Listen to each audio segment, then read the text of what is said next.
Okay.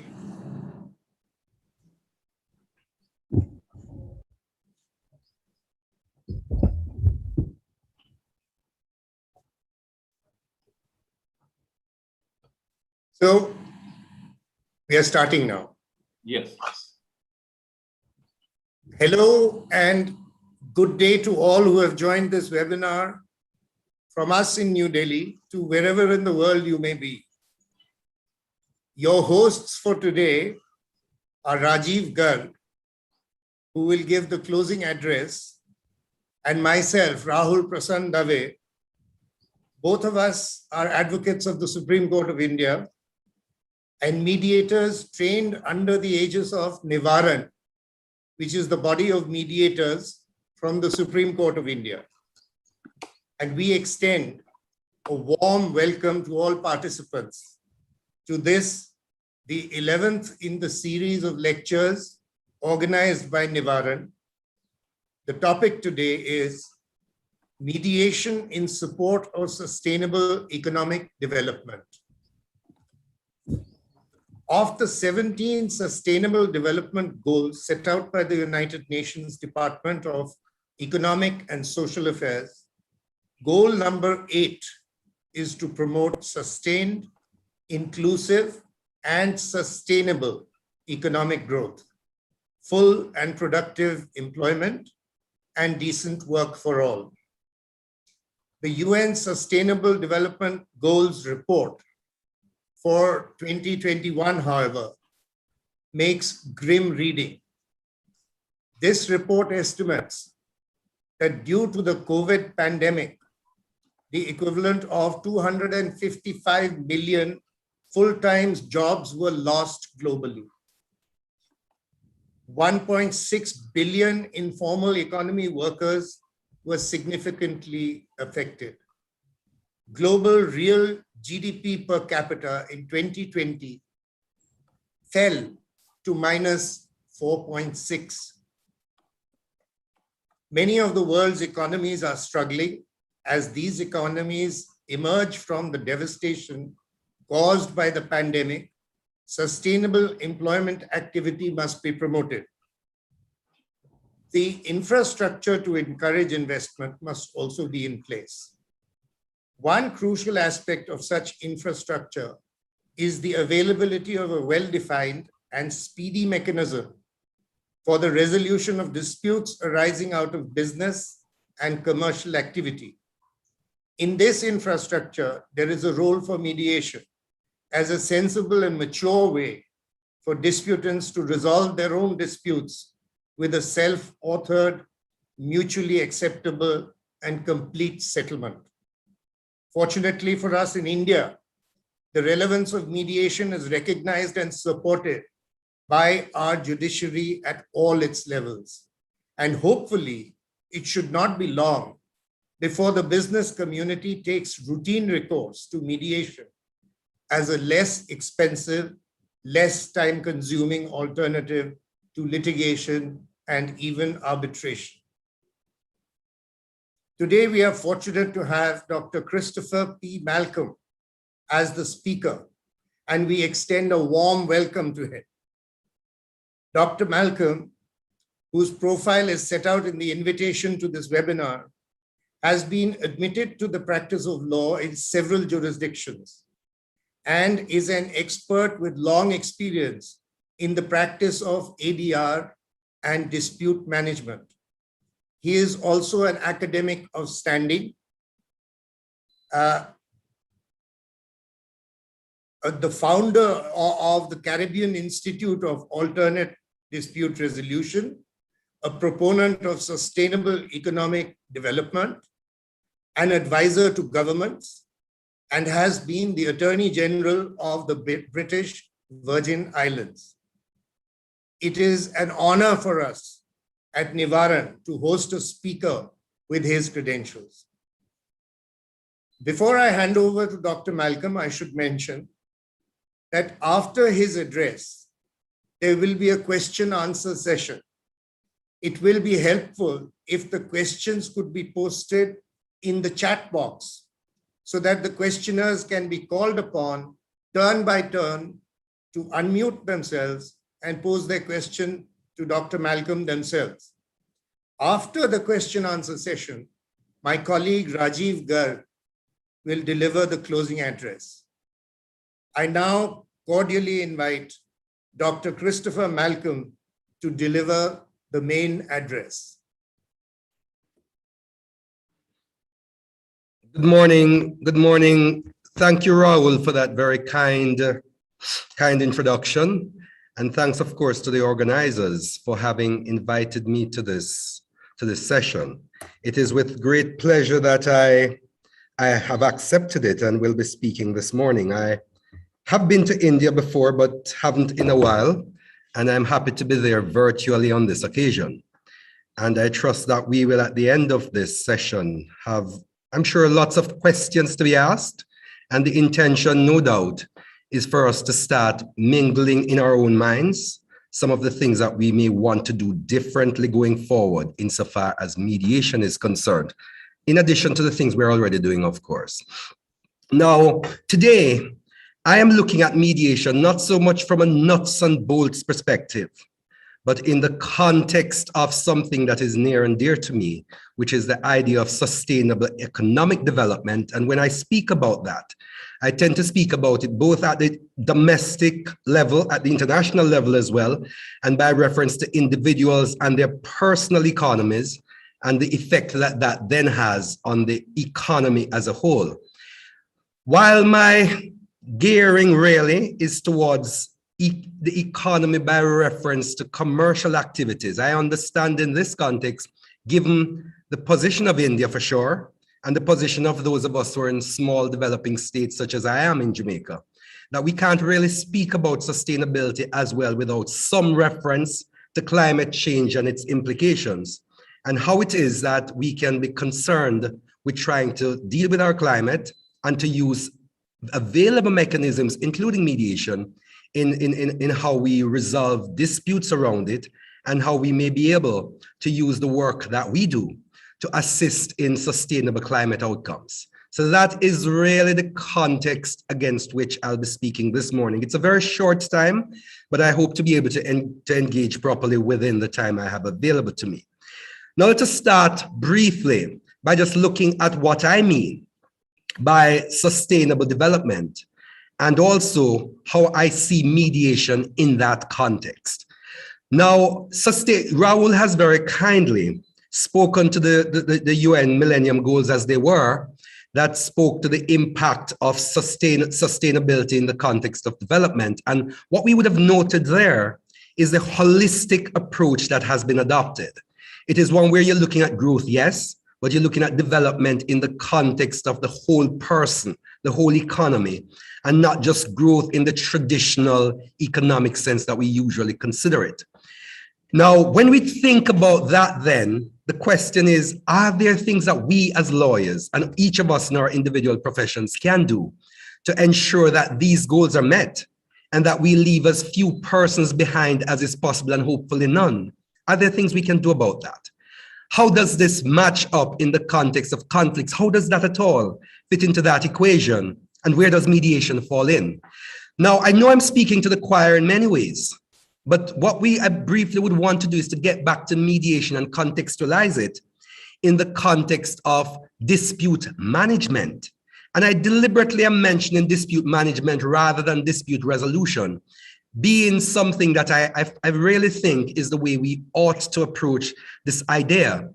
Dispute resolution, as I see it, is in the context of a back-end mechanism, which should properly be part of a holistic management approach to how we deal with disputes and conflicts that could arise. And for those of us who have had some exposure to the ADR spectrum, as we call it, we understand that in it, there are mechanisms that are available, some of which are dispute avoidance in nature, and others which are, purely speaking, dispute resolution in nature. And the critical distinction, of course, is that where you're thinking of avoidance, the idea is what can you do to prevent or to minimize the possibility of disputes arising under any arrangement that you may enter. Whereas resolution being a back-end mechanism or back-end set of mechanisms arise in circumstances where a conflict or dispute has already arisen. And the question is then, how do you deal with them so as to bring about an effective resolution to the disputes that have occurred? Now, when I think management, I understand then that if you're putting in management, it's a series of processes. And therefore, dispute management, as I see it, is a process.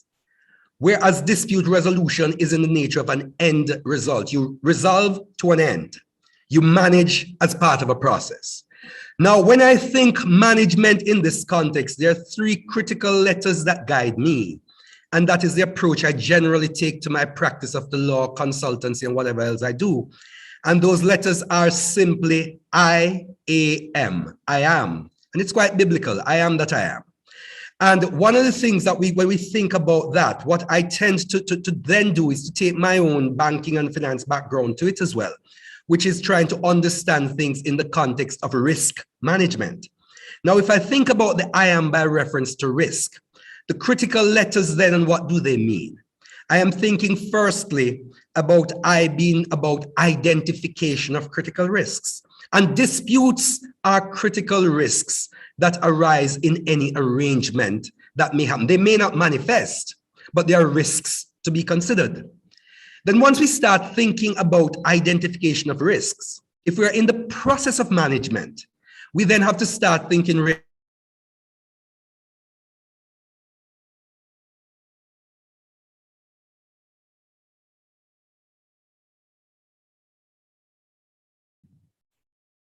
Is there a sound problem? realistically. By reference to allocation, reference to, are you hearing me? Yes, we can hear you now. Okay. I saw a note. I was wondering, but then getting back, let me then try to catch up where I left off. Then, when we're looking at allocation, the typical rule is that you allocate by reference to who is best able to manage a risk. But of course, when you think about allocation in that context, it then will have pricing and other factors associated with it. It could include insurance processes, it could include a host of things. But what is clear is that having identified a risk, it is important to then allocate it so that you can know who has responsibility for doing what. And so the allocation process is one of responsibility assignment. Identification is to see what it is. Allocation is about responsibility assignment. Now, having responsibly assigned the risks, the question then is, how do you manage those risks or mitigate them or put measures in place to manage or mitigate? And that is the M. And so what you then have to think about if you're thinking of a project and wanting it to move seamlessly is to ensure that you have a management process that firstly attempts to avoid risks manifesting into disputes. And secondly, if they do arise at all and so manifest, to ensure that you have a process in place that can seamlessly deal with them in the most cost-effective and other manners possible. So that is then the context of what we're looking at mediation. So if we think about it in this context, and we're looking at the ADR spectrum, and just to have a brief overview of that critically, we will recognize and remember that when we're thinking about the ADR spectrum, we're really thinking about a menu of options for this resolution of disputes. But I have now extended that a little further to say not for the resolution of disputes, pure and simple, but instead for the management of disputes. And if we think about that, we think about things, for example, like negotiation, which is not typically speaking a risk or dispute resolution mechanism per se. What negotiation does is that it allows parties at the outset of their contractual or other arrangements to determine what clauses they want to have included in their arrangements that will then enable them to stave off disputes or to, in the alternative, put appropriate measures in place as to how they're going to deal with disputes as they arise. We think of other things in that context, such as good offices and so on, which can be used also in that context. But then we get to the resolution element, and I'm quickly going through it, of course. We get to things such as adjudication, arbitration, mediation, and even litigation that you then will use as back-end mechanisms to deal with disputes as they arise. And in that context, of course, mediation is, quite properly speaking, a dispute resolution mechanism. And as we know, it is in fact in the nature of applied negotiation. When we think of mediation, however, we should not forget its companion, as I consider it, which is contract renegotiation, facilitated contract renegotiation. And in that context, the distinction, of course, is that with mediation, you're starting from a point of a dispute having arisen and somebody being ascribed blame or blame being ascribed to someone. Whereas in the context of facilitated contract renegotiation, it very often can be more of a front-end mechanism. So it is more predictive by nature. You're seeing something coming down the pike and then determining that here is something that we can do to rebalance this arrangement so as to, one, prevent the dispute from festering and getting worse, or in the alternative, even if the dispute arises, finding a way to, without ascribing blame, bring it back into a rebalanced arrangement. So those are things that we do. Now, if we're thinking then of mediation, which is where my focus is today, and what we can do with that by way of sustainability. If you recall, I started by indicating that sustainability is holistic in nature. And so what we want to do is to then think of, since mediation is not in and of itself preventative or in and of itself avoidance by nature, the question is, how do you negotiate the terms of your agreement so as to include mediation to be used in a manner that can assist the parties to come back into wholesome relationships without spilling over. And as we know, speaking to the choir, of course, mediation is one of those mechanisms which is ideally suited to allow relationships to happen. So having set that context, I'm now going to do something which I think is critical in our context, having mentioned climate change before. Let us think about climate change and the issues that are arising. And let us think of a manufacturer in the business of manufacturing plastics, right? Now that manufacturer in manufacturing plastics is in the business of doing what businesses do. They make profit. They put businesses in place with the hope of making profits. But we now have a situation where the environmentalists and other concerned persons have come up and said, but the plastics that you're making are causing environmental degradation. They're resulting in rising sea levels and all the other factors that we could play. So what we immediately have there is a conflict that has arisen. Conflict between the manufacturer, who has a viable business that he or she wants to continue, and of course, on the other hand, the end users, those of us who are suffering the environmental degradation, who are saying that we want to be able to have a clean environment. We want to be able to have carbon-free or low-carbon environments to live in.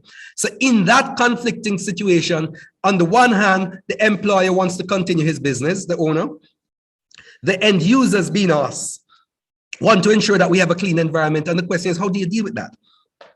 Now, in that context, as we know from a mediation approach, there are now established positions. And the employer is saying, well, I am quite prepared to move to something else. However, it must be in circumstances where my earnings are replaced. And the other person, on the other hand, is saying, well, I do want the convenience of plastics, but I want, more importantly, to ensure that I can breathe and my lungs are clear. So with that situation, what you now have is a situation where, in any event, however, the person manufacturing the plastics is relying on those end users to be able to ensure that he or she can have a viable business. So what we now must do, as mediators do, is to find a way to bring them together so that those established positions can contend, after which you're able to then get to a position where mutual interests come about. And the question is, what can we now do? And you come up with viable solutions, of course, as mediators will do, to allow the manufacturer to start, instead of manufacturing plastics for water, starting to use cardboard boxes, or boxes rather, paper-based boxes for the storage of water. And if we start doing that, the manufacturers, well, I have an available petrochemical industry that allows me to get the plastics. And I'm in India, where the cutting down of trees is prohibited. What then do I do?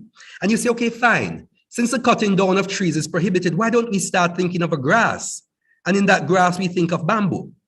Bamboo is a plant, it grows easily, it is easily replenished, and it makes very good paper if you have the processes in place. So instead, now you start thinking of, let us now mediate an arrangement where you can continue with your business. Arrangements can be put in place that will help you to transition from plastic manufacturing to manufacturing of paper and manufacturing of boxes and storage containers from paper instead of bamboo. And in that context, we're now serving multiple purposes. We're allowing the manufacturer to transition in a way where he or she can continue to make money. And we're allowing those persons who are averse to plastics being able to get alternatives that they can use. And what do we then do in that position? We then have in that situation a point where mediation can then be used to get to a solution which can be effectively there for all of us.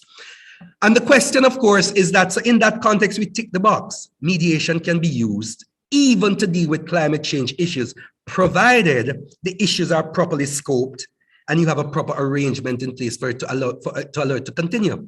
So the question now, getting back to my core, is how in that context do you then allow for sustainable economic development? Because we're now talking about coming up with a social resolution or some other form of resolution, but not necessarily one which spells business and money. And so I then get to this other area, which I tend to look at, which is in the scope of negotiation and what I call leveraging of ADR mechanisms, mediation included. Now, mediation, as I said earlier, is something which is back-end, but typically in a broad and big commercial arrangement, it is negotiated for at the outset. Now, what you get out of a negotiation really is what you plan for and how you allocate the risks that are likely to arise. Let us think of your typical business. A typical business will have on a balance sheet, if you were to look at it, a number of things appearing, one of which is what we call contingent liabilities. Now, one of the big areas, the reason for contingent liabilities, quite frankly, is that they are put in place to deal with what are uncertainties. If something is certain, there is no need to treat it as a contingency, right? So when you look at a balance sheet and you see somewhere there an accounting statement that speaks to contingent liability, it is simply because you have a situation where you will, and I saw that note about disagreement with plastics, and we'll take it up at the end. I'm always prepared to answer questions, so don't worry about it. But at the end, though, getting back to the example I'm just citing, so when you see the contingent liabilities there, it is because they are uncertain. But if you can get to certainty, there's absolutely no need to have a contingency or to have a high contingency for that matter. So what do you then do? If you negotiate an arrangement, for example, that sets out clearly that in the event of a dispute, the dispute will be resolved by mediation, and you set limits as to what liabilities could be and the rest of it. And so what have you immediately done? You have immediately brought certainty to your arrangement in terms of the possibility there. And for those of us who are lawyers who from time to time are called upon by auditors in assisting them to prepare financial statements, they will very often come to us and write to us asking, do you have any, the client that we're representing, do they have any matters in litigation, arbitration, or anywhere else that you have not yet resolved? And if so, what is your best estimate as to what the liability implications could be? Not in those words, but typically in that way. And so what you then have to do in each case is to make a best estimate of what you think liability could do. Now, if you think of contingencies, and we take it a little further, when you have this uncertainty and you don't know what it is, you then have to go out and put a provision in for that uncertainty. And the moment you provision for it, what you then do is that you impair your balance sheet, and you then have to ensure that you have monies that you can no longer have easy access to in the event the liability materializes and you have to pay it. But if it is that you're able to fix that liability, then you can provision for less. And what does that mean if you take it all the way through? If you're relying on debt, you're able to borrow less because you have less to provision for. And by borrowing less, you're able to reduce your interests payable, and you're able to reduce all sorts of things. And that immediately has a follow-through economic impact. And by reducing that matter of uncertainty, bringing certain to it, and mediation and other ADR mechanism holistically used can do that, you are now in a position where you're moving to where you can allow persons to think greater, focus instead of uncertainties, to a position where you give them greater access to certainty. And by doing that, they're then able to use the mechanism of mediation, arbitration and others, but mediation is our focus, to bring about that capacity to then, instead of having money sitting down idly as provisioning that you don't really need, they can then do something else with it. They can reinvest it. And by reinvesting, they can then see profitability flowing from that for the individual firm. And once the individual firm is impacted positively, that then has spillover impact on the economy as a whole, reinvestment in the economy, employment moves, and all the other things going with it. And somebody may say there's a utopian sound to that, and quite frankly, it may well be, but I have, from my own personal experience in advising persons and doing work, found that it works. So I'm not speaking simply by reference to what I've read. I'm speaking by reference to what I've actually accomplished. And I'm saying here that if we start taking this more holistic approach to understanding ADR mechanisms, to understanding how they can work to bring about certainty, and to understand their leveraging impact, we can then help persons to transition away from over-reliance on debt by reference to provisioning for contingencies, to a point where they can think more holistically, knowing that they have incorporated into their agreements very well established and well thought out mechanisms that can allow them the certainty that they require. So once we get to that understanding, we are now seeing that mediation now is not simply something in a commercial context of how you get persons to resolve a dispute, but it's a question now of how you can effectively manage it in terms of how you provide for it to allow for it to be a certainty-giving mechanism that can then be leveraged in support of the overarching and overall money-making element that businesses are concerned about. And that, for me, is something that we want to bear in mind as we're going there. The other thing, of course, that we want to get back to in terms of the context in which mediation works is an understanding that when there is mediation happening, the critical benefit as I see it from mediation is one of retention of relationships. That for me is the most important value in mediation. If all I want is a decision, I go to arbitration, I go to adjudication, I go to something else, litigation even. But if what I'm interested in is recognizing that party A and party B have had a long-standing relationship, they have been in a business where, for example, party A is in the business of growing timber, a special type of timber, Purple Heart out of Guyana, calling something by just out of the way. And I am in Jamaica, and I'm in the business of manufacturing exotic furniture. And that exotic furniture has been built around a process that allows me to properly work with Purple Heart timber. And I've had this manufacturer from Guyana who has been providing Purple Heart for the last 20 years. 90% of the timber I use is Purple Heart. My customers expect Purple Heart in the work that they do, in the work that I present to them. And we suddenly have a dispute arising between myself and the manufacturer in Guyana. Clearly, it is in both our interests to get that resolved. Why? Because the manufacturer in Guyana, he sells 90% of his timber to me anyway. So in that situation, the relationship is worth maintaining. And the maintenance of that relationship is one which has significant economic value to both of us.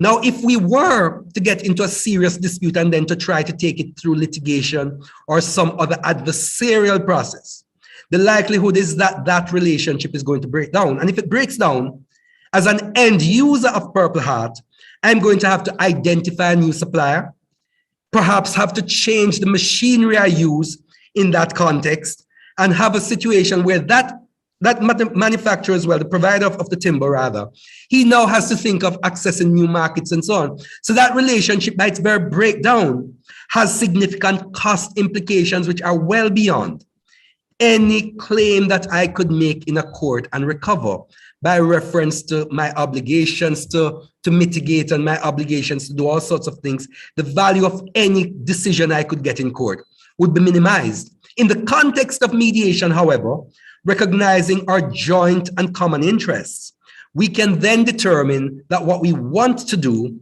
is to focus on seeing how we can mend that relationship, how we can deal with the issues that have arisen, and put in place a seamless mechanism going forward for how we can seek to avoid those happening again.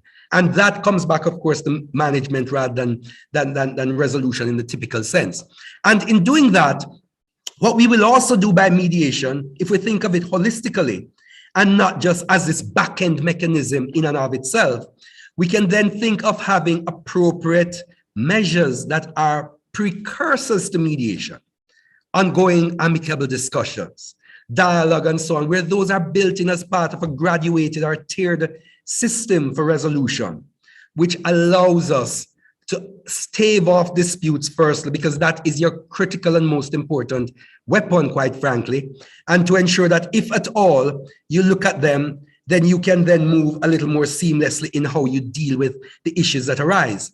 Now, the other thing, of course, to bear in mind here is that we all know as lawyers that they tell you that a bad settlement is better than a good judgment any day. And that is because, why is that so? It is so because you're able to manage and be a critical element of the outcome that you get.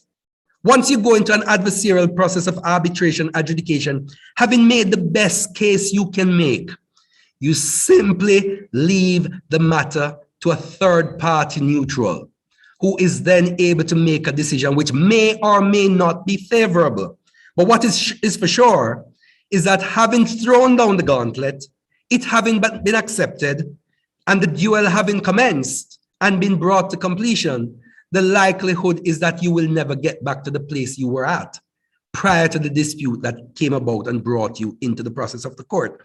So in that context, again, we are now looking not just by reference to the dollar sign that you see, but by reference to how it is that the future prospects for continuity and so on are there, business continuity and everything else. And I tend to tell people, for example, in my own practice of ADR, which I'm sure most of us do, that I'm never concerned about somebody giving me a cost value. I'm concerned about cost efficiency. Because what I tend to do with persons, for example, in the context of arbitration, which I do much more so than mediation, is that persons will come and say, but arbitration is expensive. You have to do this, you have to do that. And I say, okay, fine. I go back to my A-level math and the other math that I did up to that point. And I say, okay, fine, let us sit down. Let us take a little economics and things to it. And let us start looking at net present value of money.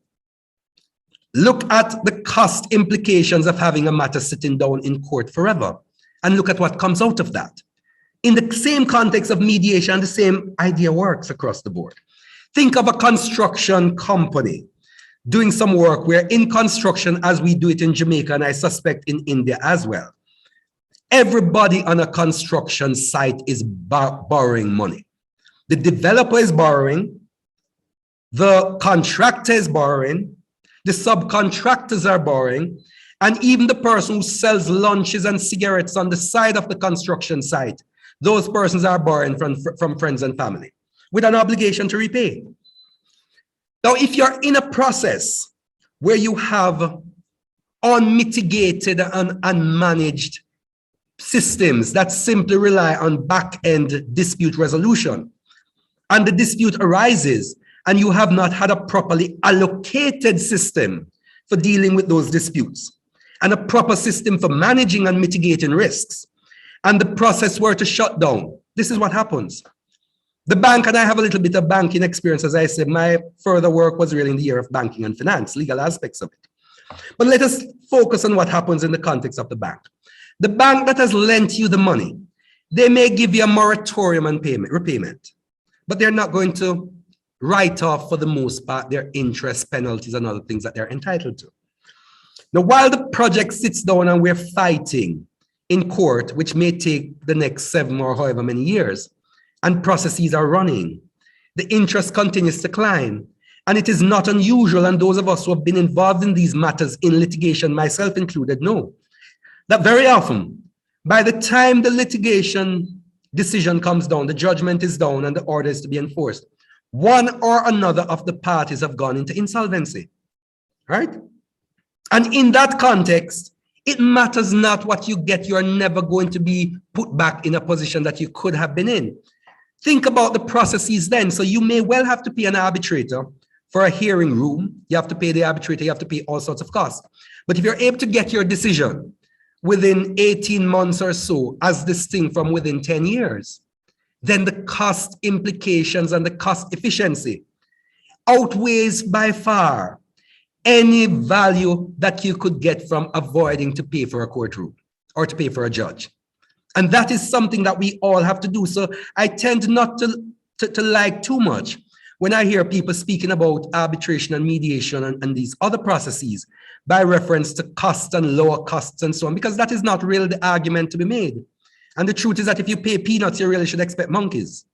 So what we have to do is to ensure that what we're doing is understanding and being able to make an argument by reference to economic efficiency. And the same thing in mediation.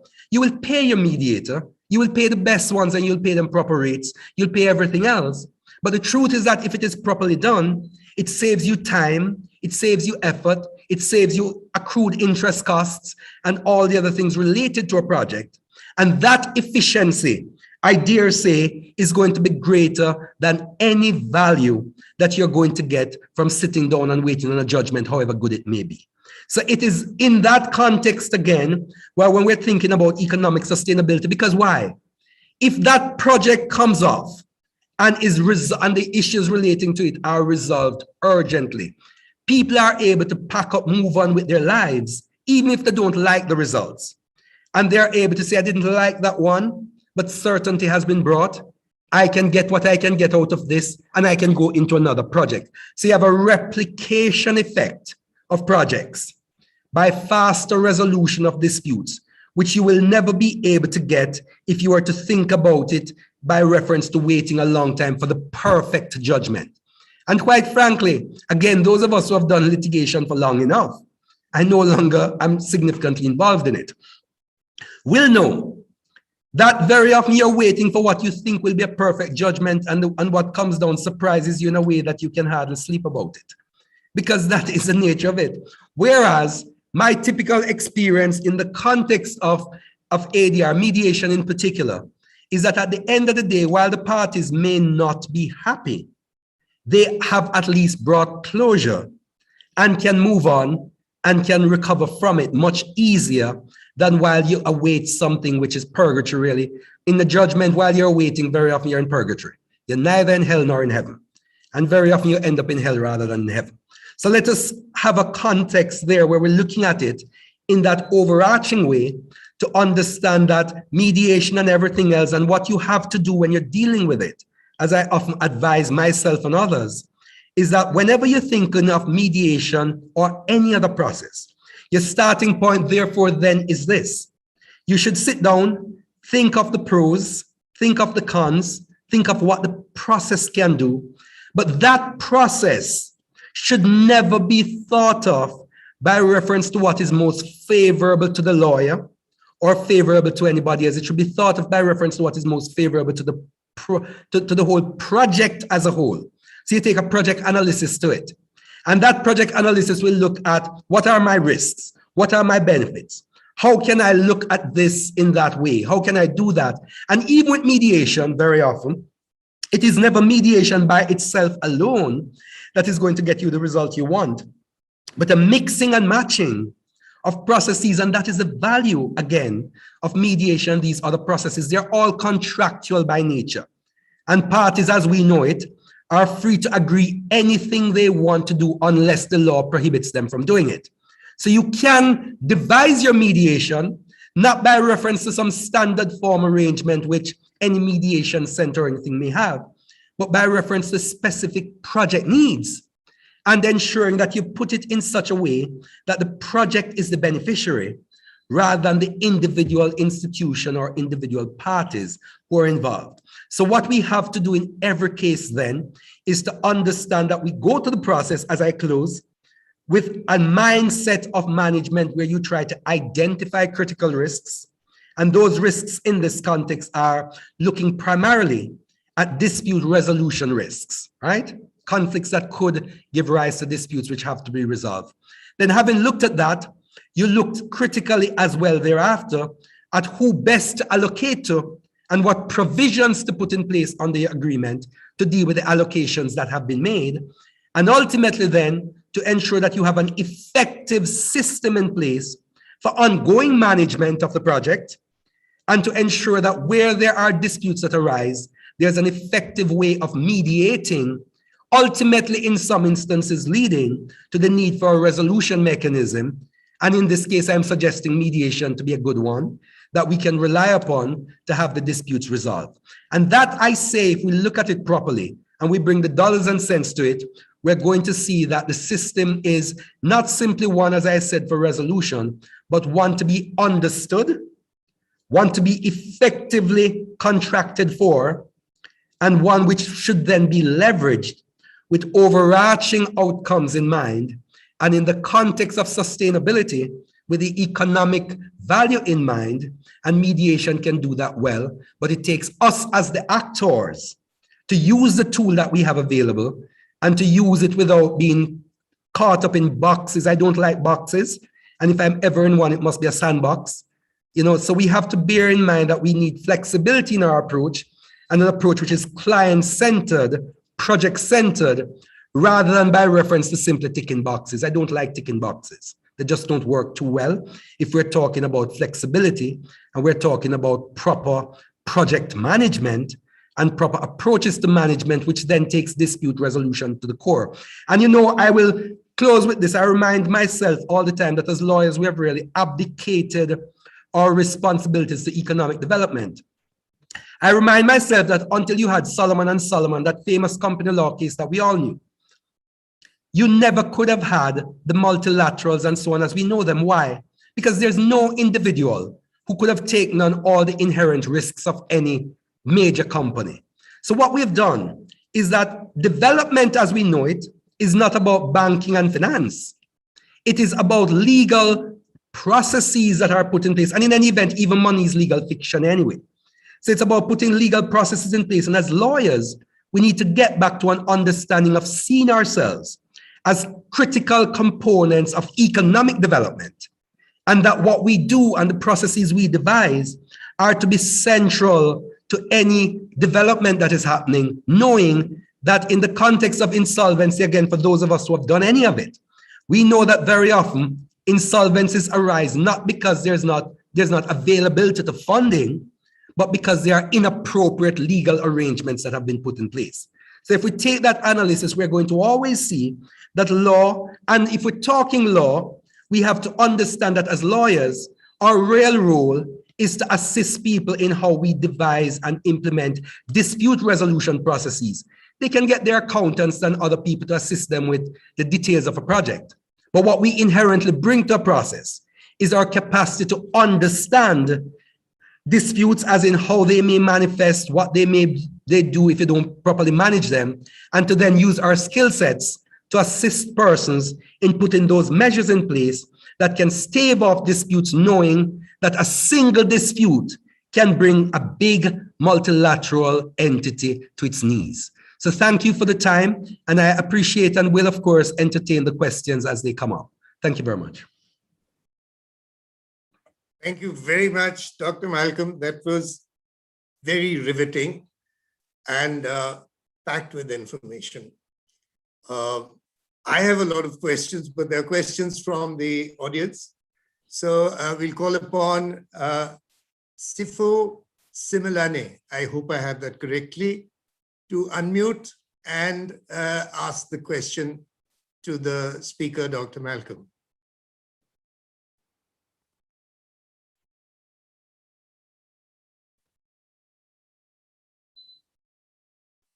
Sifo?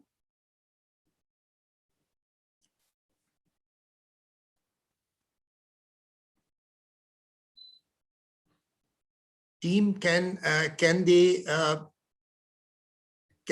member of the audience unmute themselves? Otherwise,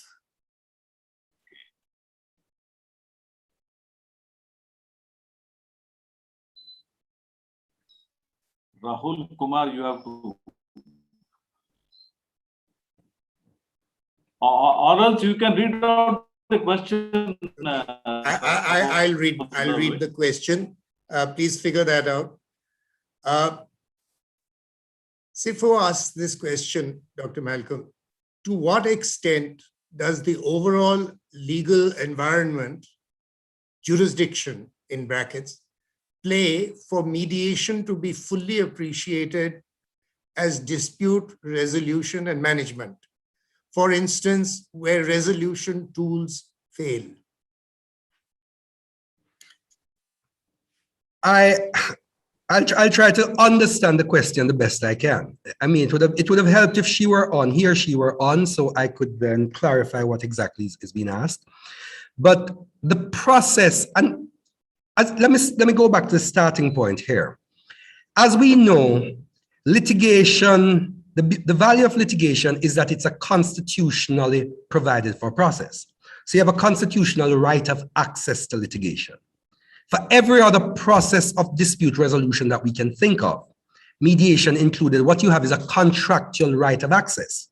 Now, if we go back to first principles of contracts, the law of contract essentially provides that parties are free to enter into any agreement, the fundamental freedom to contract doctrine, that parties are free to enter into any contract they want on any terms they wish, unless what they're proposing to do is not provided for or not allowed by the law. So the limitation that you have in contracting is that a contract is always subject to applicable law. So that's the starting point. So with that limitation, if we're going to get to the question that has been asked, and the question is, to what extent does the legal process allow for management and resolution? My starting point would be to ask, what is the provisions of the law in India? I can speak to Jamaica, but not to India.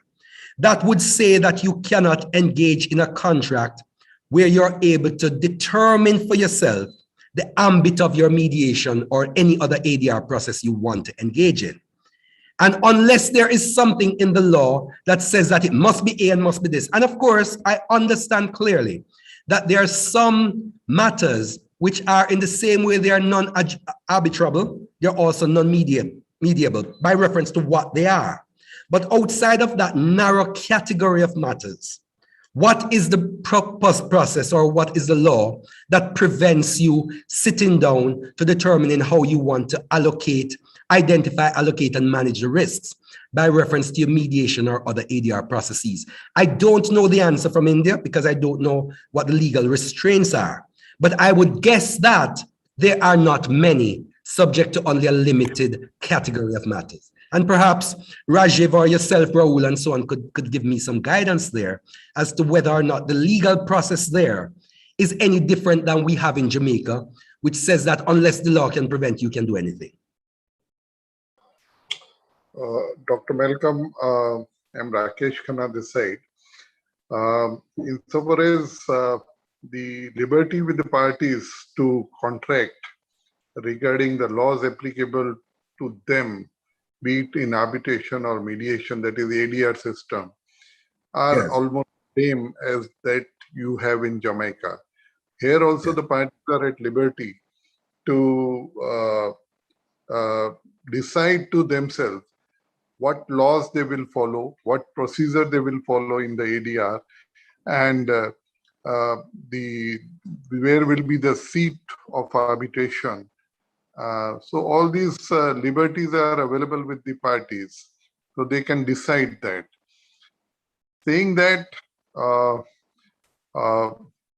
when we talk about the management of the disputes, don't you think that, what's your response to the situation where you see parties for their commercial interests to resolve? You see, commercial interest, the sooner it is resolved, any dispute is resolved, it is better for both the parties.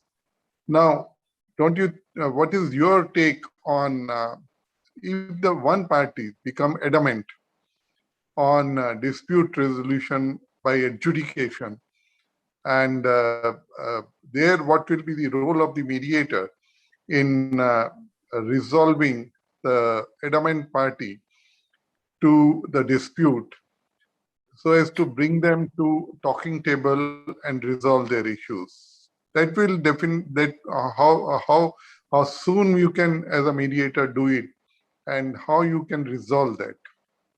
Well, again, and a friend of mine wrote a very good book some time ago, albeit in the context of mediation, looking at the arbitration rather, and the interconnected contracts that are operating in an arbitration context. The same would happen in mediation. The mediator is contracted by the parties to assist them. So the starting point of any mediator is, what are my terms of reference? And so what you have to do when you're entering into that contract or engaging in it as a commercial mediator is to clarify with the parties what the ambit of your role should be. That's one. The second thing, of course, is to bear in mind that the traditional approaches that we have in Jamaica to mediation is not so much evaluative, but more facilitative. And in that context, the mediator is not expected to engage in the arena more than is necessary, and is not there to, in fact, make any major decisions at all for the parties. However, there is a difference between making a decision on the merits for the parties and making a management decision in relation to how the process will proceed. So what it is, though, but the extent and ambit of the capacity of the mediation to affect the management process is going to be determined by, one, if it's institutional by reference to what the institutional rules are, and if it is ad hoc by reference to the powers that the parties have under contract with the mediator, given the mediator in relation to the management of it. Having said that, a skilled mediator will always find a way to use psychological and other techniques to get parties into doing things which are in their best interest. So I am never one to simply sit down and tell anybody that as a mediator, yes, you're a facilitator and you simply sit and shake your head and yes, yes, yes. It doesn't happen like that. You are there to use the skill sets, and the parties come to you, quite frankly, because they're unable to themselves resolve their disputes. So they are coming to you expecting you to give them guidance. And it is a question not of whether or not you make a decision for them, but how you're able to use the influence that they have, that you have, and the confidence that they have reposed in you to allow them and give them the type of guidance they need. Now, getting specifically back to your question, there are two parties. One wants to proceed in mediation, the other wants to proceed in adjudication. Your starting point is, was there an agreement between the parties that required that they go into mediation? And if there was none, what then is the basis for forcing anybody into mediation? Because as we started by saying, you have a constitutional right of access to the court, which means you don't have to get the agreement of the other party to go to the court. However, for any ADR process, be it mediation, arbitration, adjudication, conciliation, whatever, you can only go in that process where there is clear agreement, effectively a contract between the parties. So if the contract between the parties does not permit mediation, then the person that has been approached must, and it's a strange situation, because if you have been approached by both parties, because again, as mediator, you can't approach and do anything unless both parties have contracted you. So if both have contracted you, there is at the very least an implication that an agreement to mediate has been entered. If only one party has approached you and the other has not, then you have no business at all intervening in that matter because you have no jurisdiction. Correct. No, you see, just a sequel to this, there is a mediation agreement between the parties. Yes. And one of the party refuses to participate. Recently, I've seen one of our courts have taken a decision that no, if you have entered into an agreement for mediation, then you have to avail that and you have to participate. Do you think, what's your take on that?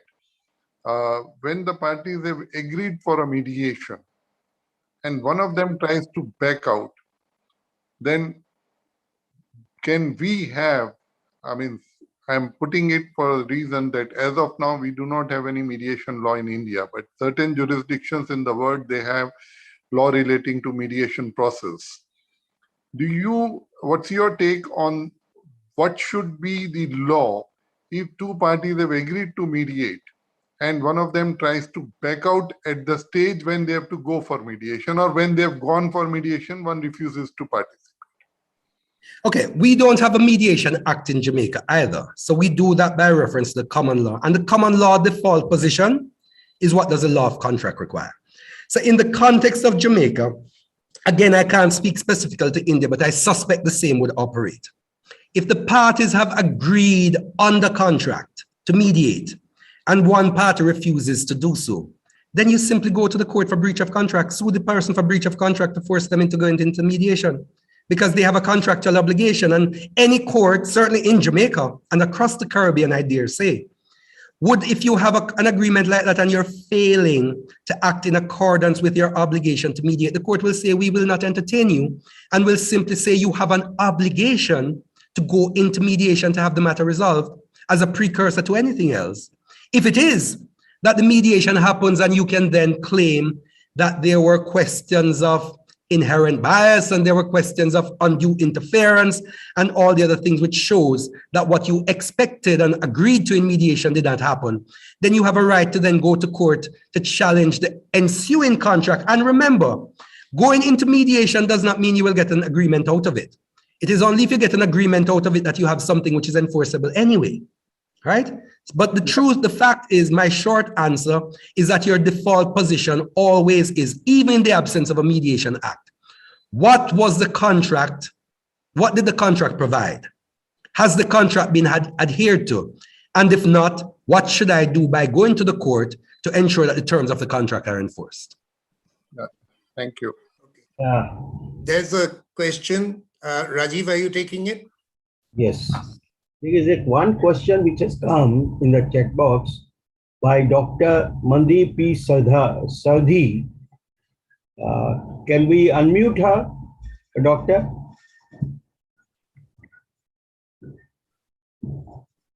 Rahul? Right. Can I put the question which he has asked? Yes, please do, Rajiv. It's proving difficult to unmute.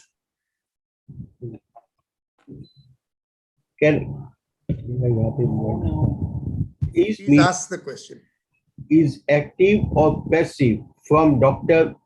This is what the question is.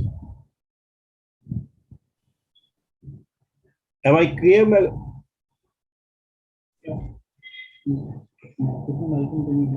Dr. American, can you hear me? I'm hearing you very well. I'm hearing you very well. I'm just listening for the question. The question is, the mediator's role is active or passive? This is the question put by Dr. Sardhi. Should the mediator's role be active or passive? I'll answer it in this way. Different mediations will require different techniques, right? But the mediator's role, I always think to be an active one. And they say silence is speech anyway. So even if you're silent, you're being active, depending on how your silence is conveyed, right? But I think the mediator, as I said earlier, people come to you to assist them because they are unable to by themselves resolve their disputes. If they were able to resolve it by amicable discussions or by their own negotiation and so on, they would not have approached you as the mediator. So it is for you, bearing that in mind, to be active, knowing that you should really go to the act in a manner which does not breach the rules of trying to impose a solution on the parties, where you engage them, where you ask them appropriate questions, where you give them proper directions, where you use the process of caucusing and so on to give them clear guidance with a view to enabling them to change their positions and do what as mediators we try to do, which is to understand mutual interests and then come to a viable solution. So that role cannot possibly or should not possibly be passive. And if as a mediator you see your role as passive, my own view is that you're not doing what the parties have properly engaged you to do. They've engaged you to be active in the process with a view to assisting them to see the light and then to make a decision in their own best interest.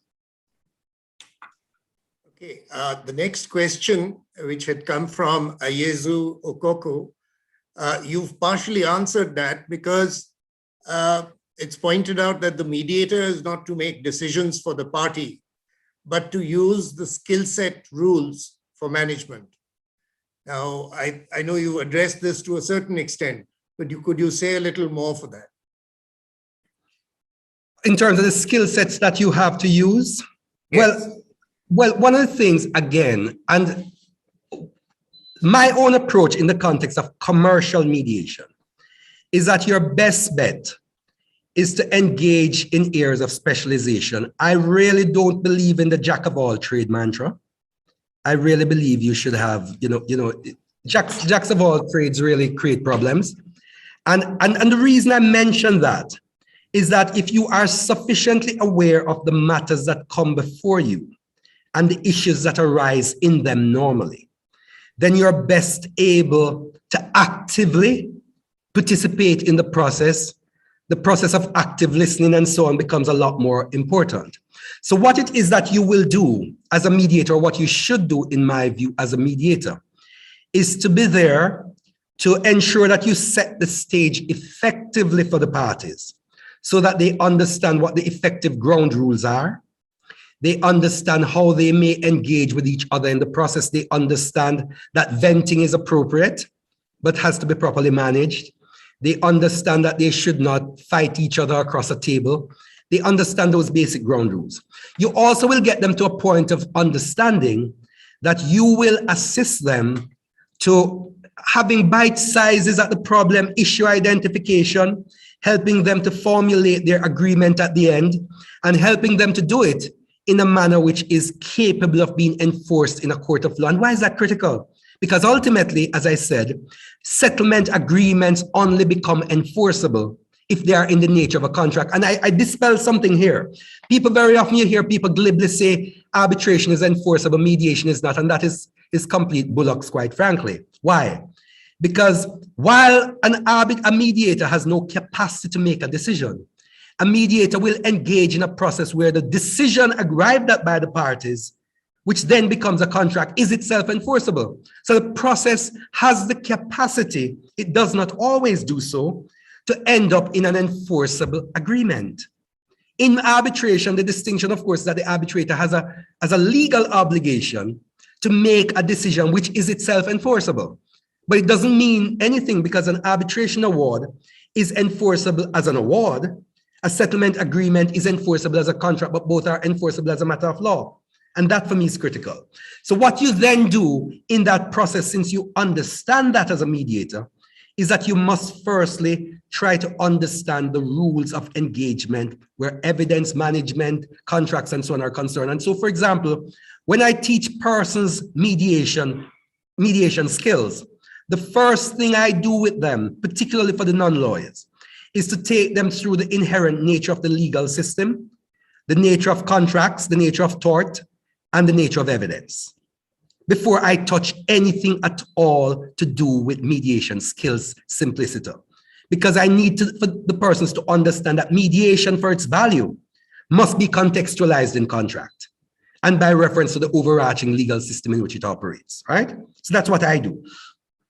Now, if you're doing that, and you get in persons then, so the skill sets that you're taking is a skill set that understand firstly at the back of your mind at every stage must be, am I assisting the parties to arrive at something which could be enforced as a matter of law? All right, so that's the first thing that you need to bring to the table. The second thing that you need to bring to the table, having sat and observed the parties, is to then look and say, are the parties unable to understand each other? And what psychological skills should I bring to the table? What skills of drama should I bring to the table? How do I get the persons to smile more? How do I get them to engage with each other? How do I do? And those skills, quite frankly, those soft skills as I consider them to be, are not simply about the matter, because one of the things you will be doing those soft skills as you're looking at them, just in terms of how the mediation proceeds, is that you're using that, remembering as well, that when parties come before you in mediation, as distinct from litigation and anything else, your obligation is to understand that the issues are problems which they present to you may not in fact be the real source of the problem. So what you're doing is understanding the presented problem that they present as the issues, right? And then trying to get to the heart of or what the real issue is. And it is when you crack that real issue that the resolution becomes viable. And that is what also, if you crack that real issue, allows for the maintenance of relationships thereafter. So what you are doing is constantly actively involved in the process where you're listening, you're hearing, you are directing persons in a particular way, you're using the process of caucusing, you're using all of these things with a view to getting persons to understand. And the more you know about the subject matter, is the more you can experientially say to persons, here is why you should go down that or consider going down that road instead of that. So it's that active process of using all the skill sets available to you, hopefully skill sets which are in fact honed by some passing knowledge, if not deep experience in what you're talking about. And the other thing, of course, to always bear in mind is before engaging in any mediation, prepare. Make sure that you understand the parties, their positions, what they come about, what their humbugs are, what are the likely things that can tick them off, and how it is that you can center them with a view to getting them speaking to each other with a view to solutions. Thank you. Now, I'm not reading the comments because the comments can be read. There's a very interesting question from Vish Chaudhary. And he says, where does the encouragement for increased mediation in the system come from? Is it to come from the lawyers or the government or indeed the contracting parties? We are facing a big problem in this on the commercial side in India also. And I'm sure many other jurisdictions are. So where do we get this push from? Well, I think all the parties that you have mentioned have a role to play. The truth is, the government has an obligation to put an enabling framework in place so that from a policy perspective, you know that, and when I say government, I include the judiciary being a third arm of government, yes? To ensure that mediation agreements will be honored, mediation settlement arrangements will be enforceable, and those sorts of things. You need to have that policy directive and guideline. And also, the government, in my view, including the judiciary, and I importantly want to stress on that, has an obligation to at all times find a way to say to persons that you should see mediation as important and something to be dealt with. In fact, Justice Sandra Day O'Connor, retired Supreme Court Justice in the US, made the point that litigation is the place that persons should go when all other methods for dispute resolution have failed. And this is coming from a US Supreme Court judge. And this is the sort of directive you need from the government, the judiciary in particular, right? And that is critical. The other thing to bear in mind, of course, is that ultimately the parties themselves need to buy into the process, because if they don't buy into it, it can happen. However, the great humbug in much of this happening is that lawyers themselves do not understand the process well enough. And many of them do not understand how the process can be viable for them. So they do not sufficiently encourage and support their parties in going to mediation. And the truth is, a lot of parties rely upon their lawyers for matters of this nature. So there is a significant role to be played by lawyers in firstly getting to understand the process. And it is surprising how many lawyers do not understand ADR processes for what they are. How many lawyers, including very senior ones, do not understand the basic distinction that litigation gives you a constitutional right of access and ADR processes are contractual and therefore can be provided for in a particular way. That distinction alone is something which many lawyers across the globe, and I've come across many, preeminent Queen's Counsel, all sorts of things, who do not understand that basic distinction, right?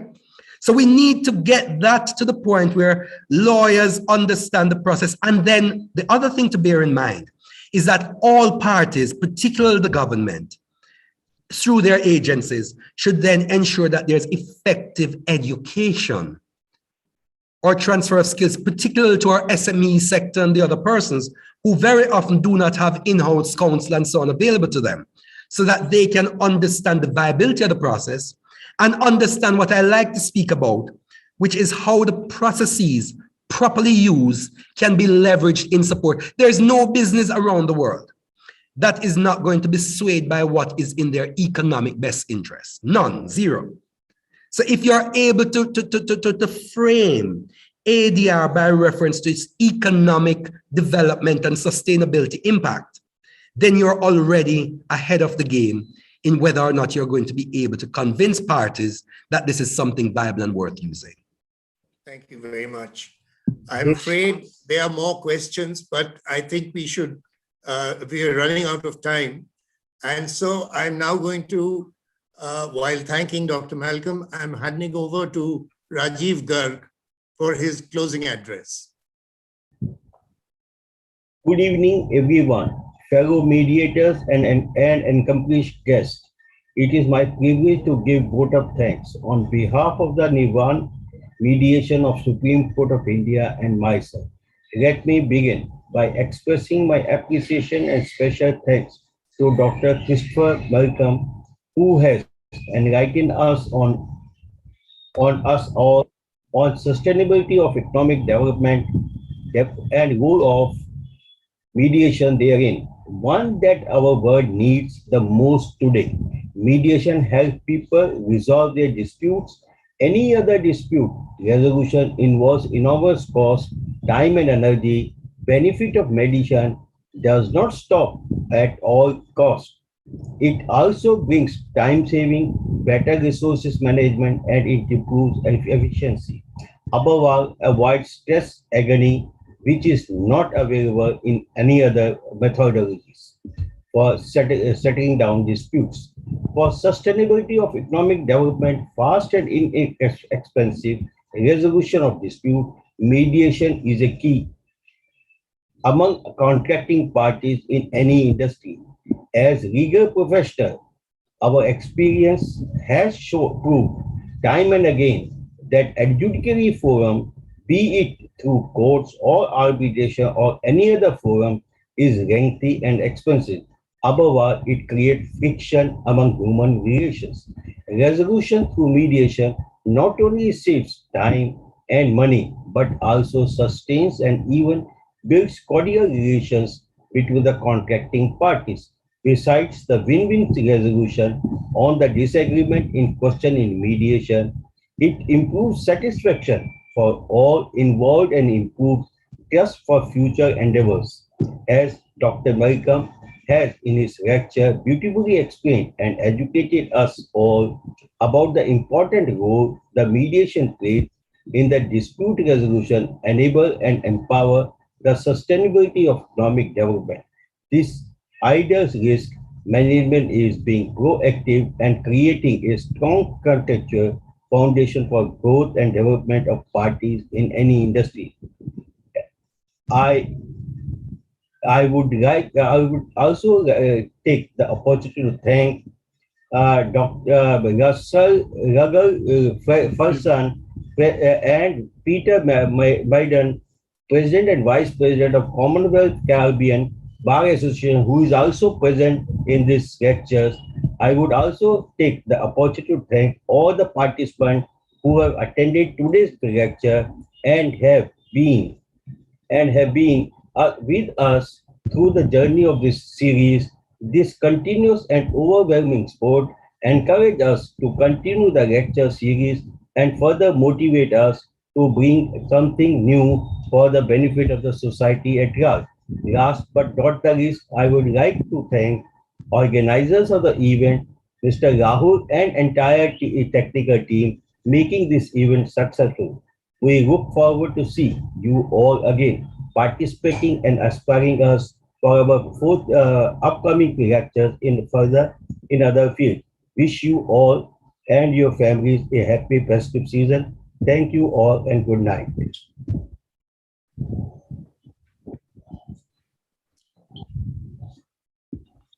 Thank you, Chris, for your excellent Thank you. presentation.